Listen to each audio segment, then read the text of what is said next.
Welcome to the Urban Wine Club podcast. Pour a glass, sit back, and enjoy the show.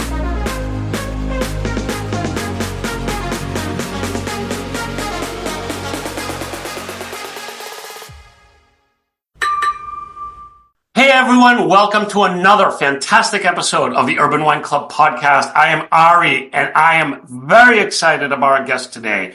Before we get to this fantastic guest, let me introduce my co-host, Foti Stamos. Hello, Foti. How are you, Ari? I'm very good. Foti, I know you're excited. I'm excited. We've been kind of chatting about this guest and what she does and who she is and where she's from and all this stuff. And it is a pretty cool story. I'm going to turn it right over to you, Foti, so you could kind of bring us in. Let me carry on the excitement that you bring on, because at the Urban Wine Club podcast, what's exciting is the discovery. We're constantly discovering the new approaches, the new generation of winemakers, individuals that carry legacies from generation to generation. And for that, today we're very honored to have our special guest, who is actually connecting to us all the way from Argentina, which, this is a first for us on the Urban Wine Club podcast.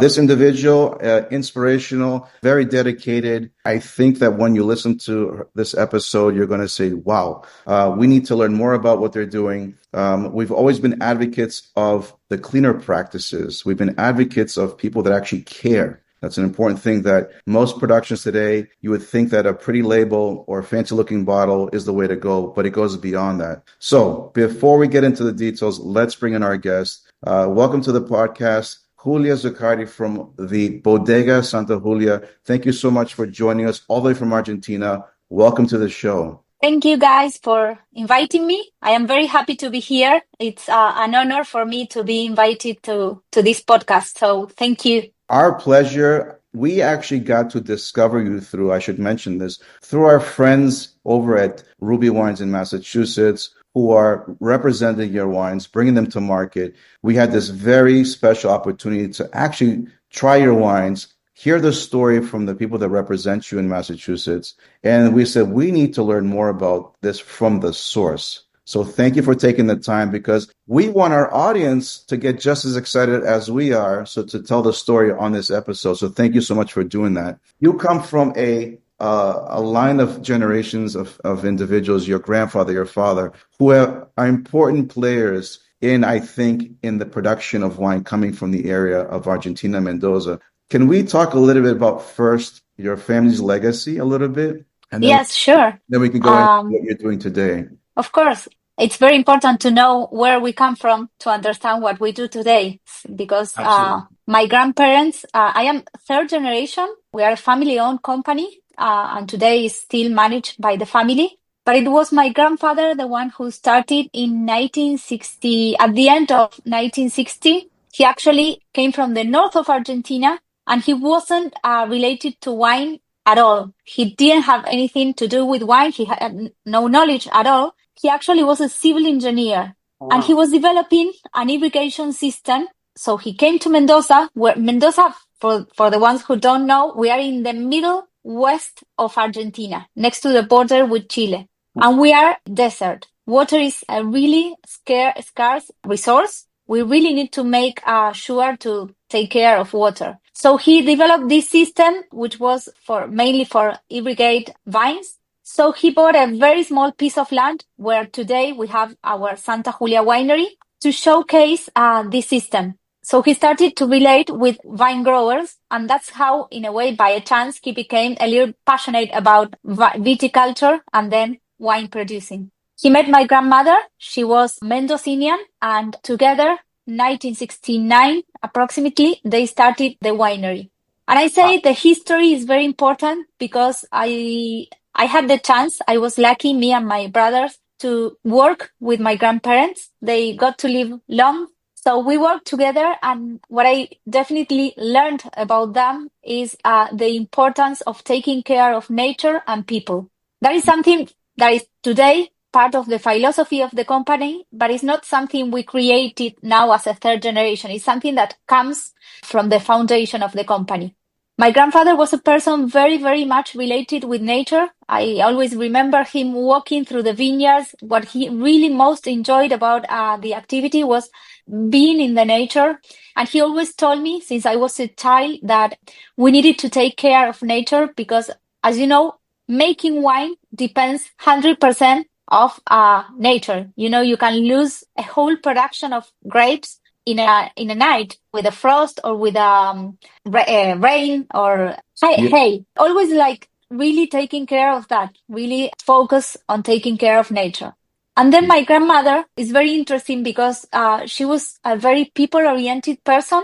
And I always say that she made social responsibility when nobody talk about that, when nobody really call it social responsibility. We are talking about 1970s. She started realizing that in order to make a good wine, you need good people. Some of our vineyards were and are today like in the middle of nowhere. We have big vineyards where a lot of people live inside the vineyards and they are really in the countryside. So what she noticed is that people had little access to education, healthcare. So from the beginning, she decided she wanted to improve people's quality of life.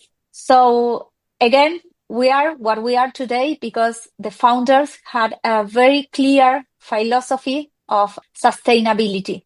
All these terms were not really present in the past, but I think they did it just because they believed in that.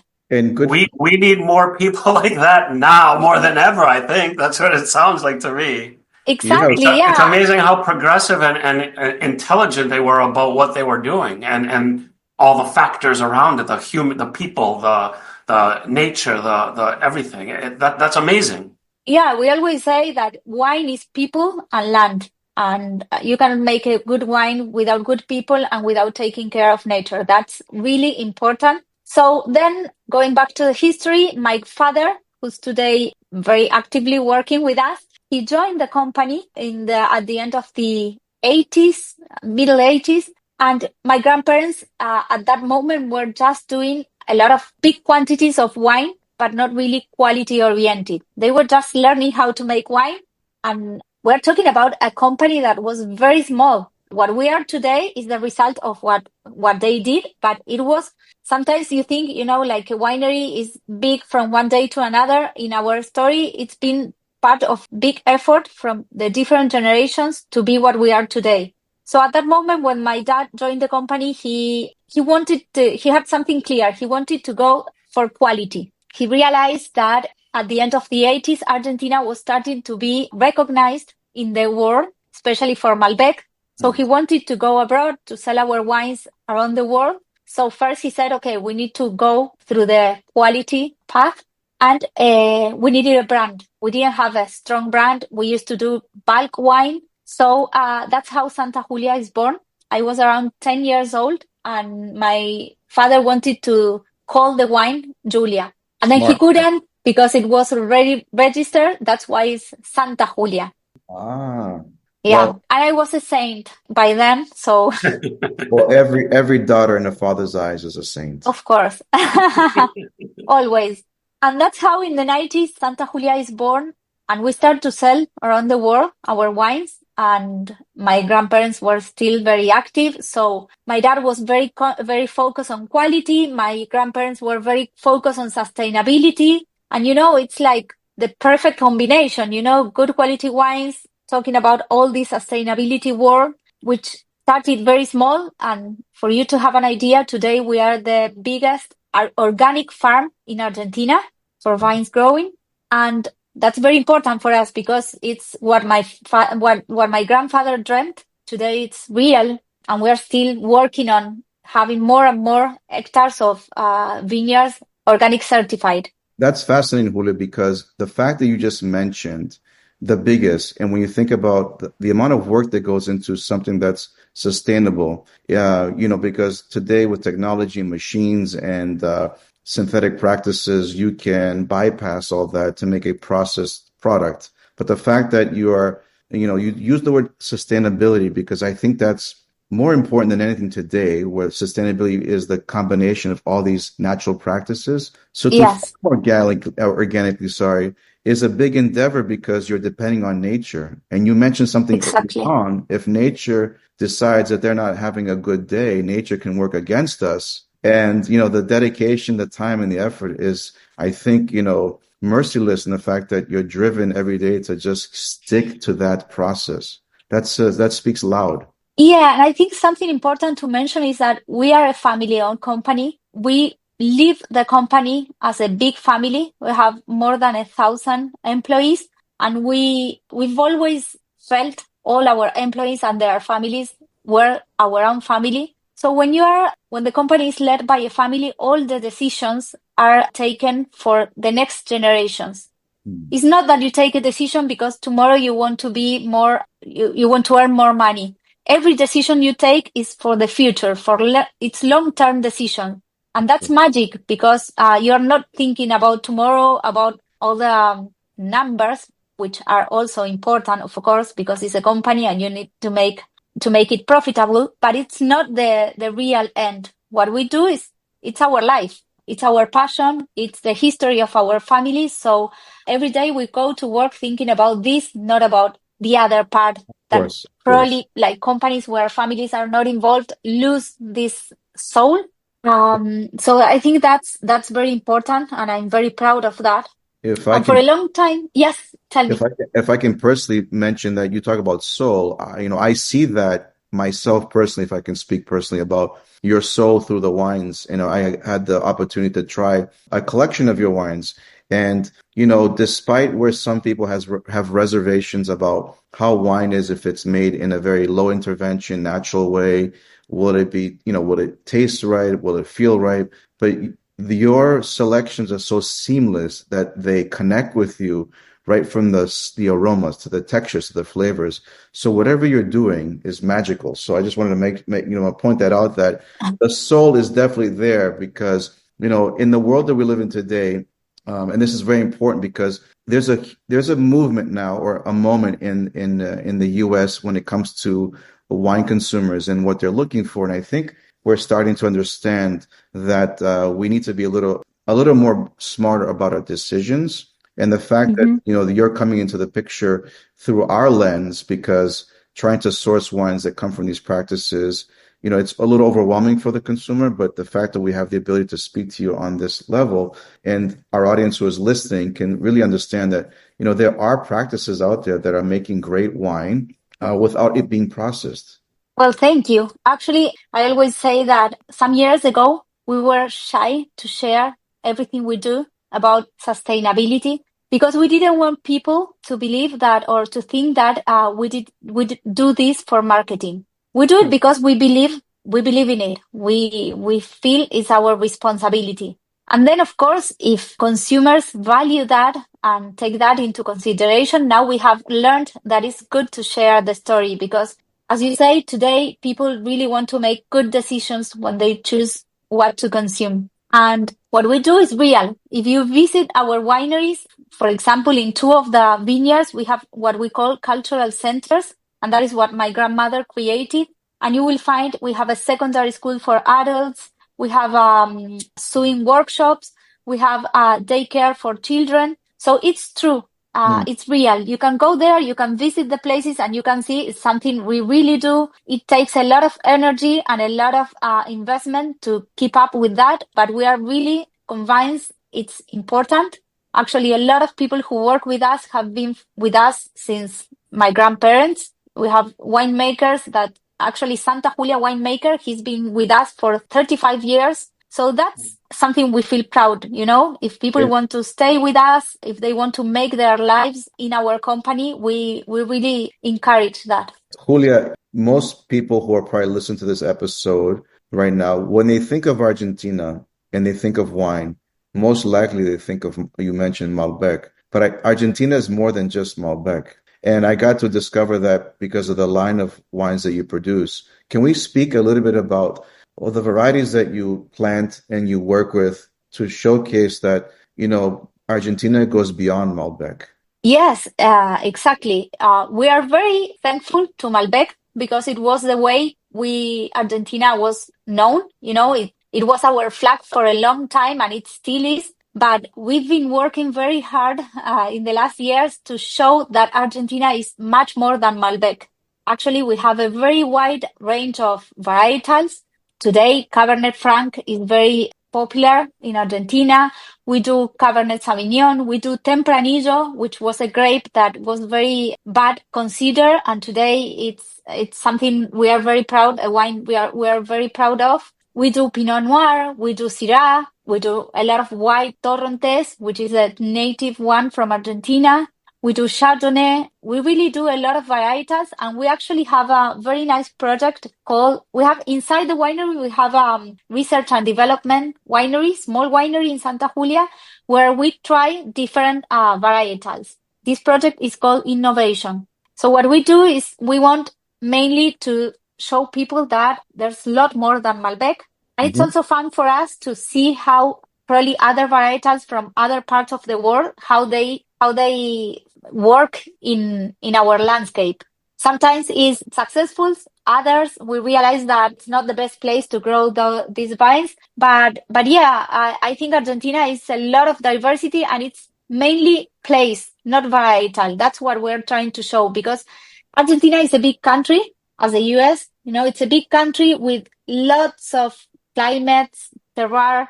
If you go to the north of Argentina, wines are very different from the ones from Mendoza or from the ones to the south. So what we want to show mainly now is identity. What Mendoza is about, what wines from either the south of Mendoza, the north of Mendoza, how they change, how they are different from each other. So it's a long way, but we are very excited to show the real identity of Mendoza. This is fascinating because it seems like there's so much going on at the properties in the winery. Can we speak a little bit about the nursery that you have at the wineries? Yeah, well, that again was my grandmother's idea. And today I run all the hospitality in the family. I didn't mention that. I'm in charge of all the tourism. We have 3 restaurants and we have a visitor center. But then also I run all the social responsibility area, which was my grandmother's area. And I had the chance to work with her for some years. So she was my mentor in a way. And we have daycare. My grandmother was always, she worked all her life. I mean, we're thinking about a person who will be now nearly 100 years. So it wasn't really common for a woman in that age, in the 60s, 70s, to work and to be a mother at the same time. So for her, something very important was to help women to improve, again, their quality of life. So she wanted to create this daycare so women could balance motherhood and professional life. And it was amazing because I always say today we are very happy and proud because we have 90 children assisting to both our daycare nurseries from 2 months to 12 years old. They can stay from 9 to 6. Or the ones who go to school, they go to school and they come in the afternoon. It depends on their age. But something really important is that we are able to keep very talented women that probably before they had to choose between motherhood and professional life. And today they don't have to do it because they have nursery just 2 minutes from their desk, from their office, and they can keep on seeing their babies, breastfeeding. So, it's like everything we do about social responsibility at the end, it's a win-win because our employees win, but at the same time, it's good for us. If we have people that are motivated, if women can balance this, it's amazing. Amazing is the word. Amazing. I think more companies should learn, operations should learn from what you're saying. But overall, this whole essence of what you do is fascinating to us because we only hear or read this much, for those that are watching the episode. And there's so much that goes on behind the scenes. The operation sounds immense. And having said that, I saw some statistics, some numbers about, how you contribute back to the environment, to nature, the recycling of what you do on the property. The numbers I saw were fascinating. Can we just speak quickly about, when it comes to like the glass or the waste or this is also important. Yes, we actually recycle. We produce our own compost, more than 1,000 tons every year. All this compost goes back to the vineyards. So we produce our own fertilizer. So that's amazing. We have like a huge part in the property dedicated to compost that's something very big. Then we recycle water. We have water plants where water goes back and is cleared and then goes back to the winery. So, and goes back for irrigation. Yeah, so it's water energy also, of course. We try to consume the less amount of energy. We have solar panels in some of our vineyards. Yeah, we try in everything, in all the process, from the vineyard to the bottle, we try to find which is the most sustainable way to do it, you know? So we choose lighter bottles. We do canned wine. A lot of people don't know that canned wine is more sustainable than glass bottle. So yeah, what we try to do is like study in the whole process, how can we impact less on the environment or impact negatively. So this is like full circle. This is like 360 sustainability, like from beginning and keep going, which is fascinating. Well, Foti, she said that they went from a small little, company to something that's much larger now. And that's a testament to you as a company doing things right and doing things well and caring about all aspects and not just the bottom line, the profit margins. You care about everything. And the fact that you can grow so much, that's a testament that you are doing the right thing. You are doing good things. And that's amazing to hear. And Ari, thank you. If I can to add to what you're saying, the testament that you just mentioned just made me create a theory, if I can mention this theory in this episode. If we're going to actually drink wines from Santa Julia and the Zuccardi family, Julia, you mentioned that your grandparents lived a very long life. Is it safe to say that if we choose to consume wines from Santa Julia, we could actually also live quite long as well? Of course. You need to. Wines from Santa Julia, and something very nice I want to share with you is that like 6 years ago, we started doing natural wines, which probably you have seen in the market. So we already had a line of organic wines, but we wanted to go further into this sustainability world. And my brother, Sebastian, who is the winemaker, wanted to do natural wines. There's a big trend in the world for natural wines. A lot of people don't know what natural wines is or confuse organic and natural wines. So natural wines are wines that have no additive during the process. In this case, it's usually sulfites. So we're very proud because we started a project 5 years ago. The first wine was El Burro. Probably you have seen it. There's a label of a donkey. Very nice. It's painted like a kid. And then when we started, we didn't know what was going to happen. We just wanted to try. We knew we wanted to do good quality natural wines because, again, there's a lot of confusion about natural wines. A lot of people believe that making a natural wine is probably like a garage wine, like anybody can do it in a very probably artisan way. And actually doing a good natural wine takes harder and takes a lot of precision in the process. You need very, very healthy grapes, and then you need a very clean and neat winery. So everything needs to be, and it's even more expensive if you think of it. So we really wanted to go for that place, but we didn't know what was going to happen. And it was very successful. Actually, we started with El Burro in 2019, and today we have 7 wines in the natural wines line, which are different animals. We have El Burro, we have La Oveja, which is a sheep. We have La Vaquita, which is a cow. We have La Mantis, El Cabrito, which is the goat. And we have Chimango, which is, and all of them are different varietals. We have a Malbec, a Torrontés, a Clarete. We have a Petnat. So this has been very exciting for us because it was something new, probably very connected to the third generation, to bringing new ideas, to doing things in a different way. And today we are actually building a new winery in the same property where the other winery is located. And it's all made with sustainable construction. So we actually last week we started doing our harvest, our new production in that winery, and we are finishing the construction at the same time. So yeah, it's very exciting. You're making us want to come to Argentina sooner than later. You have to. You need to come.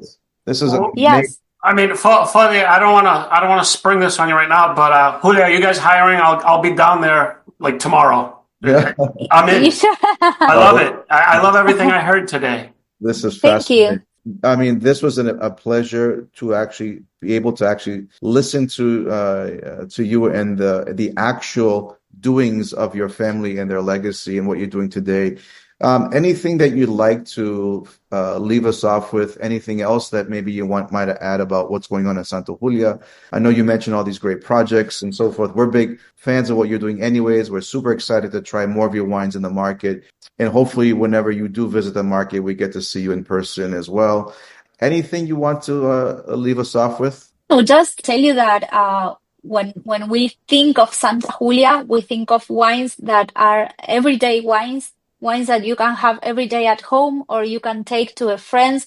But they are we want wines to be drinkable, to be enjoyable. We want that to pair with food. Santa Julia is more about that, fresh, to feel the place, to feel the fruit. So that's always the idea. And again, our philosophy is in the wines, is quality, innovation, and sustainability. And that's what we want people to feel when they are drinking our wines. And of course, come to Argentina and see everything here because it's real and it's really magical.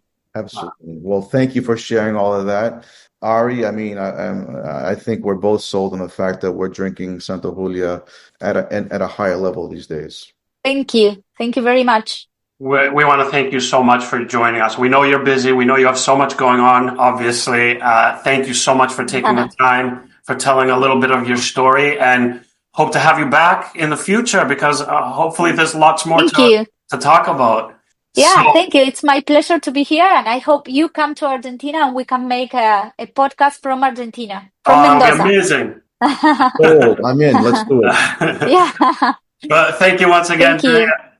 Thank you, Foti. Thank you, everybody out there, for watching and listening. The story is amazing. Check the show notes for links and more information. And once again, thank you guys so much, and we appreciate it. And we'll see you all next time. Take care, everybody. Bye-bye. Bye-bye.